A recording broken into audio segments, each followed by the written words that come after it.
I am Daniel Lucas, and welcome to Book 101 Review. Book 101 is all about the books that I read for the last 40 years. And today I have my special guest. He is the author of the book Get Your Mind Right, no other than Mr. Kenneth Wyche. Hey Daniel. Welcome, Mr. Kenneth. And can you please introduce more about yourself that I miss? Yeah, sure, absolutely. Thank you again for having me. My name is Kenneth Wyche. As you said, I'm the author of the book Get Your Mind Right. It's a self-help psychology book that really helps people learn how to work through various challenges that they may have, but from a different perspective, from a side of life that they may not have considered before. And so, my background's in psychology. I have my master's degree in applied community and social psychology, and I've also just been blessed to have a bunch of different experiences in life, from meeting various different people, traveling, working in different industries and different sectors. And so having the background of psychology from a mental health perspective, but also with a focus on organizational development and using again some of my experiences from other walks of life. It has given me unique perspective and the ability to be insightful and into it in different ways that I think have lent themselves to one my book, but also just how I've conducted my entire life. Um, in addition to being the author of the book, I also run a lifestyle brand called Life with Ken, and there I again share different experiences and different mindsets and tools and resources for someone to utilize in their life as it relates to personal and professional development. So I'm very committed to just improvement, being better every day, growth mindset, and just being healthy overall in your mind and your body and your spirit, and just experiencing the fullness of what life has to offer. Mr. Kenneth Wyche, thank you so much for sharing your knowledge and wisdom to the world. Hoping for Thank you. more and more empowering books like this to come. So, Mr. Kenneth, the phrase get your mind right is powerful but abstract. How do you define what right mind actually is? Is it a taste of calm, clarity, focus, or something else entirely? Yeah, sure. I think everything that you mentioned lends itself to the broader idea.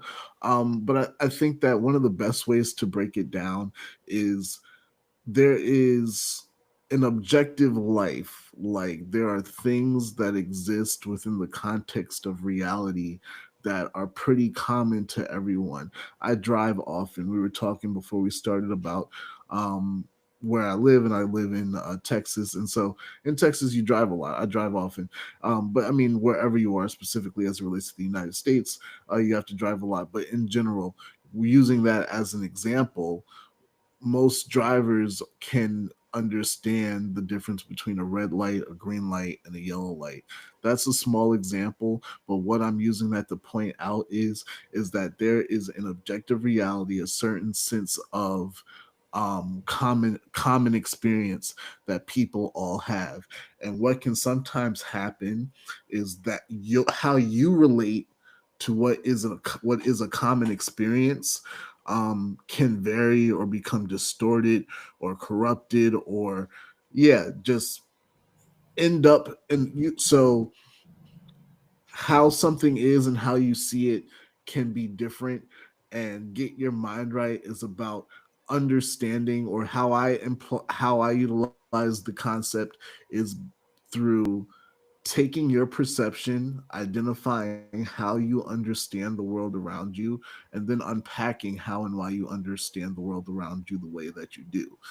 um, when you can take that time to really sit there and process, whether it be through introspection, whether it be through mindfulness or something within that space of, okay, it can even be how you connect to different social groups and what your relationships look like and how those edify you.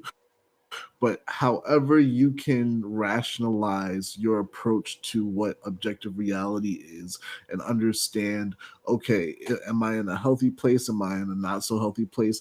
Why do I think the way that I think? Has that thought process benefited me, or should I allow myself to experience a paradigm shift or a change in thinking to have a different experience that might be more beneficial? So it's just about, the phrase "get your mind right" is about how a individual, how a person can better relate to reality in a way that actually benefits them in the long run, whatever that may look like for them, whether they're going through different life changes, they are struggling and having challenges that come up in life. Maybe they've reached a new stage of life and they're not sure how to go through that experience of, something being one way and now being a different way. So there's a lot of things that can impact how you view the world around you, and this book really focuses on understanding some of those mechanisms so that, like you said, you can have a certain level of peace,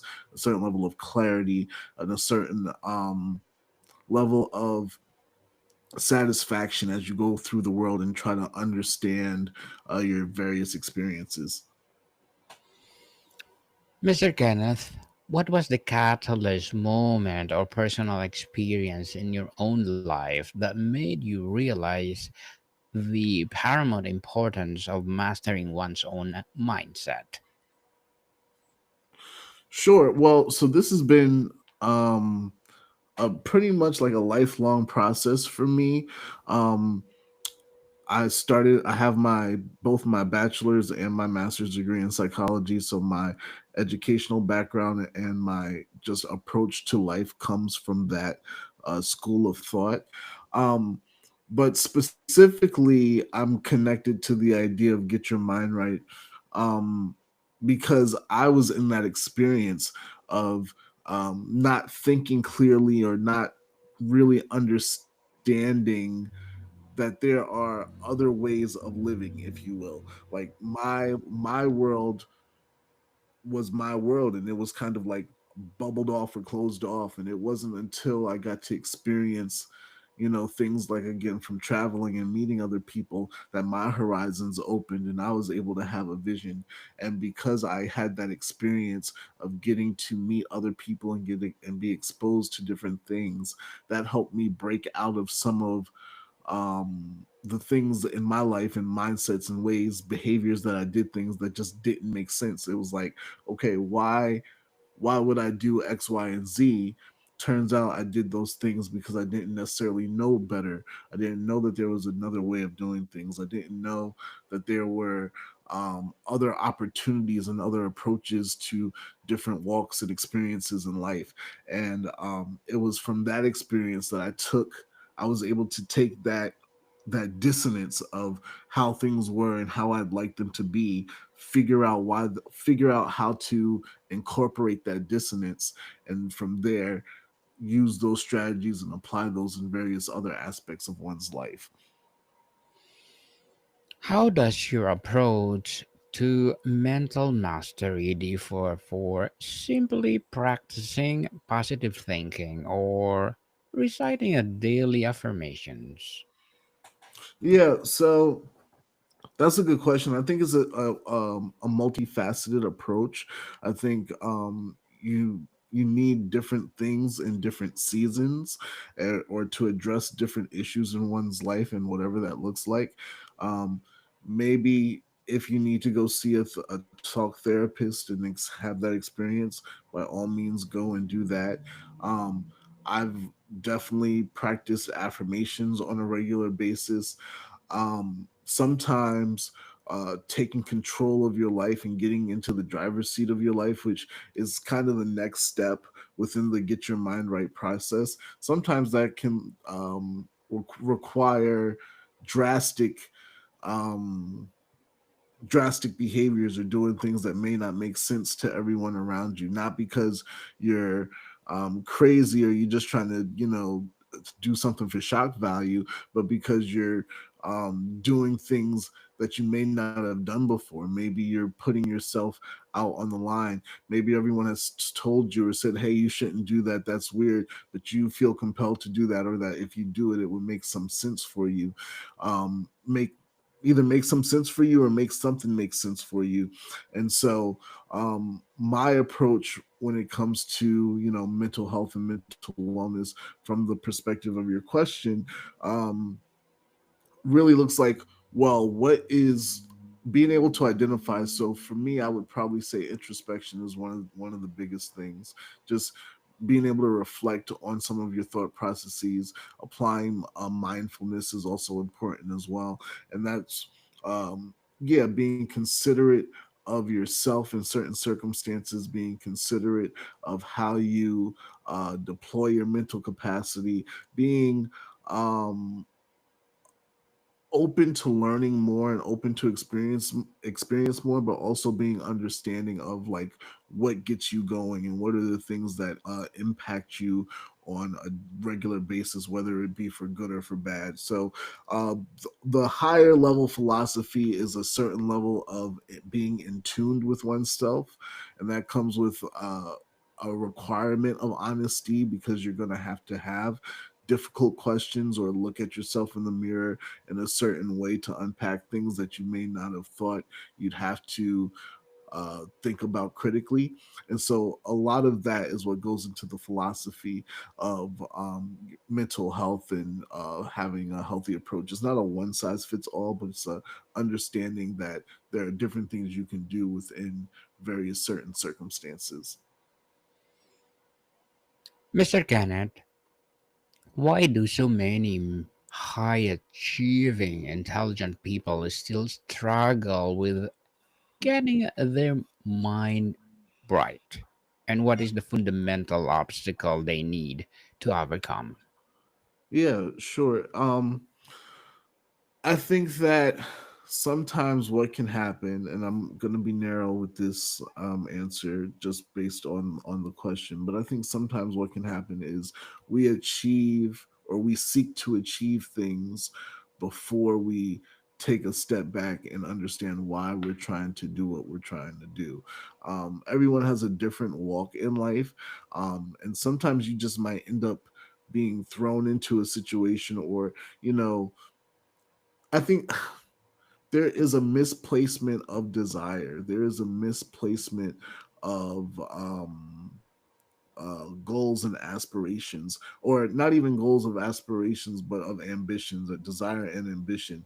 And so what can happen with a high achieving person, you have the drive, you have the motivation, you have the ambition, you have the will to do something, but you may not have the direction to do what you want to do in the way that you want to do it.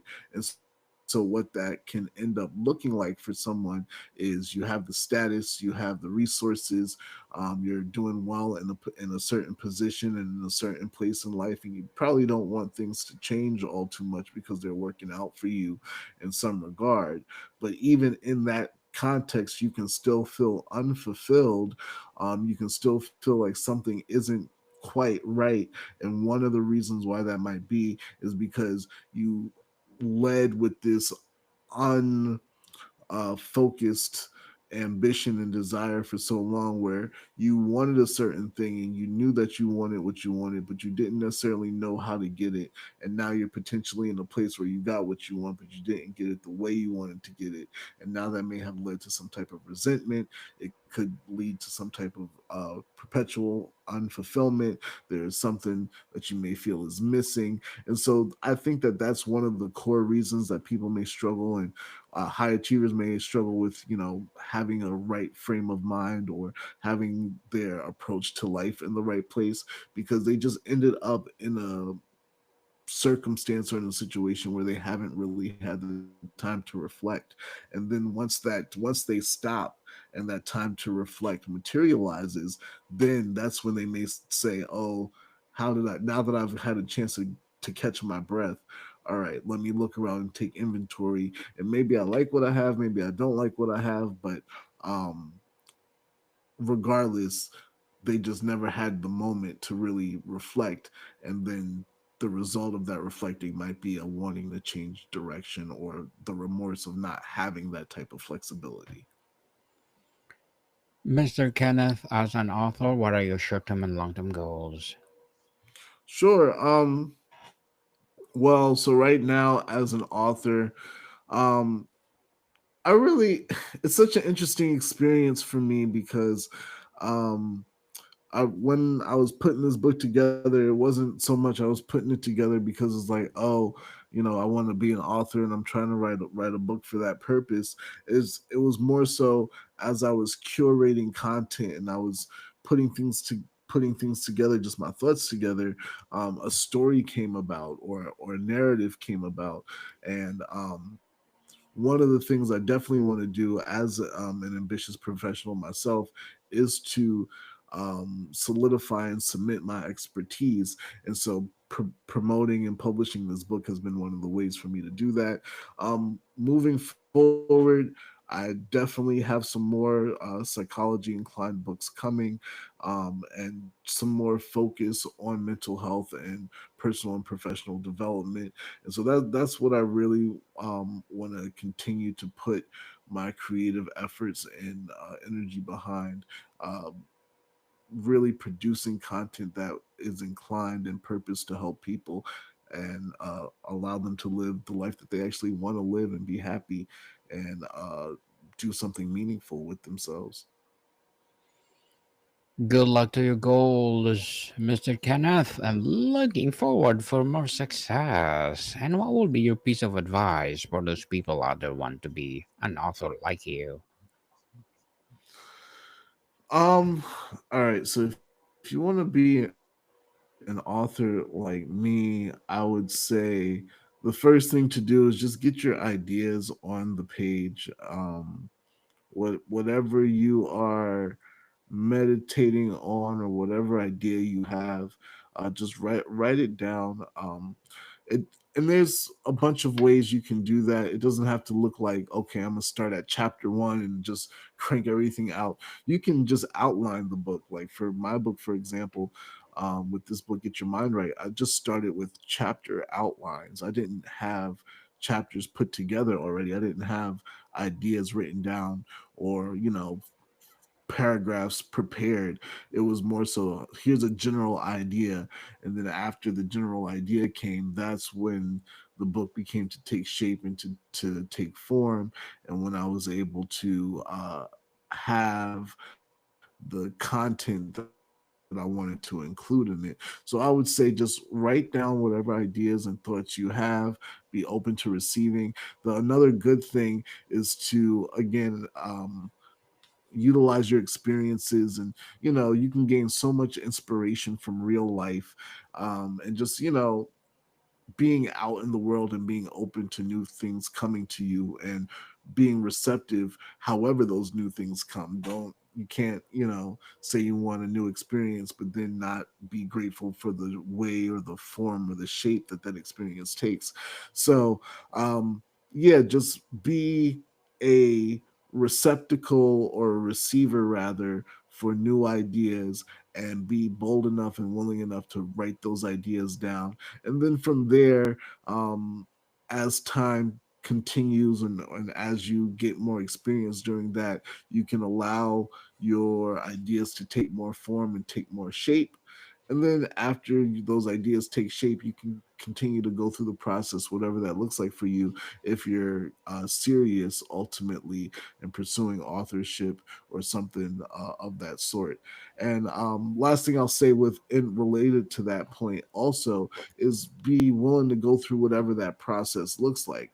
You know, some of this stuff can look like the sexy stuff, being on a podcast promoting your work.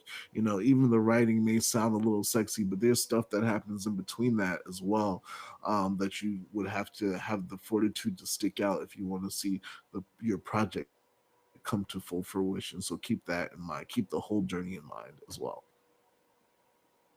Thank you for that advice, Mr. Kenneth. And can you please recommend a book or books that influence your journey? Yeah, so there's actually a couple books. I wrote them. I wrote a few down just to be prepared here for you. Give me one second, and I'll just go through each of these. So yeah, I'm a man of faith, so I'm certainly gonna recommend the Bible, and if not the Bible, something that will help you connect with your inner spirit person, because we're more than just our intellect or our bodies. We're also our, again, desires, emotions, and those ethereal feelings, and so being able to just allow yourself space to connect with that, is beneficial to your whole experience throughout this time on earth. There are studies that show that people who demonstrate gratefulness and gratitude are happier in the long run. So that's and then don't neglect that aspect of yourself, I would say. Also, like the 48 Laws of Power.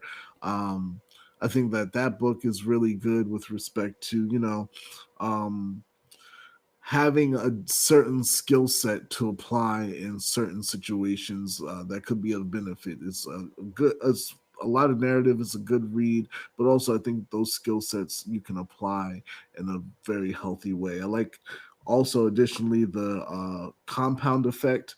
That talks about some, like, I like the idea of the compound effect in terms of building up momentum to experience results. So that's a good book I would suggest. And then also I would suggest Start with Why.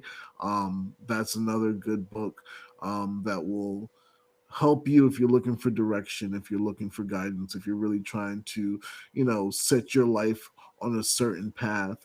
That is another resource with some valuable information as well. Valuable indeed, and thank you for that recommended books, Mr. Kenneth. And is the goal a permanent state of right mind, or is the skill of constantly returning to it like turning an instrument? Yeah, that's a great question, Daniel. And I would definitely say that it's the latter.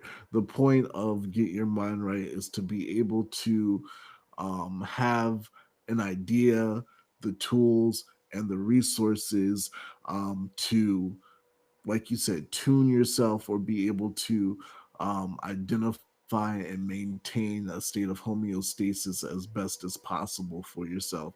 Um, the the idea of getting your mind right, one of the key things to take away is that that can be a continuous process. So the human brain or the mind, it has the ability of neuroplasticity, or the ability to take shape and create new synapses and to grow over time.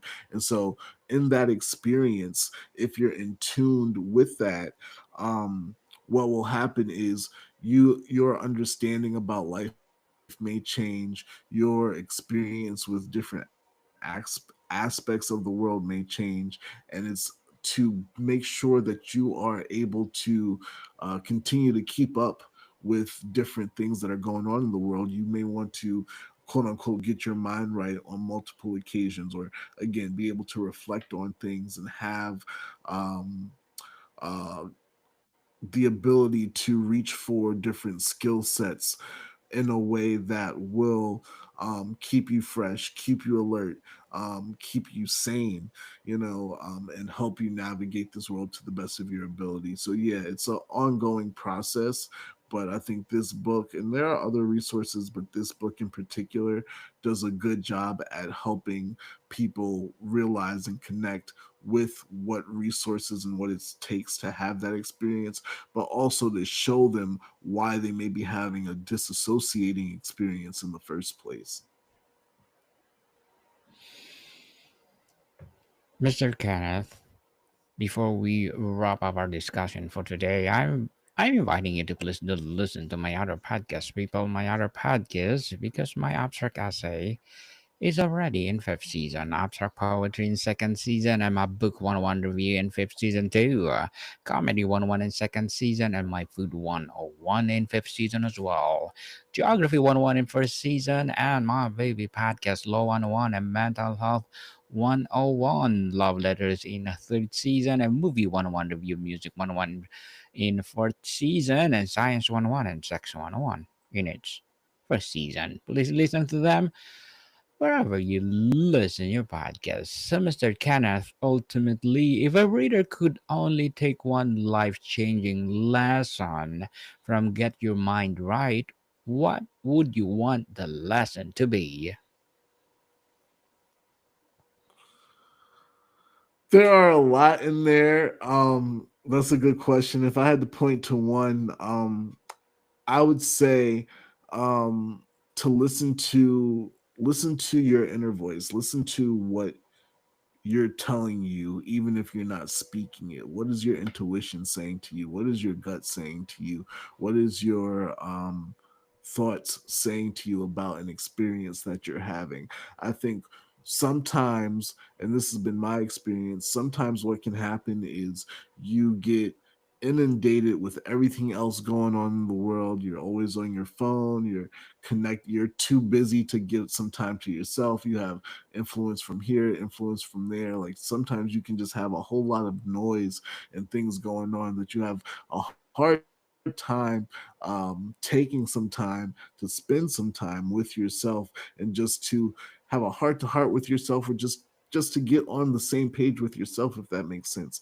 And so um, I'd say that one of the valuable takeaways that you can even apply right now, um, as you're listening to this, or once you conclude listening to this episode, is just taking some time to connect with yourself, see where you are in your own development, and just ask yourself, does something make me uncomfortable? Why does that something make me uncomfortable? Talk about your day and the experience that you were having that day, and how some things were good and how some things may not have been so good. Learning yourself is so valuable. Sometimes people can treat themselves as like this um other object, there's this separation, or this, I don't know if this is an intentional disconnect, because in some areas of science it might be, but you might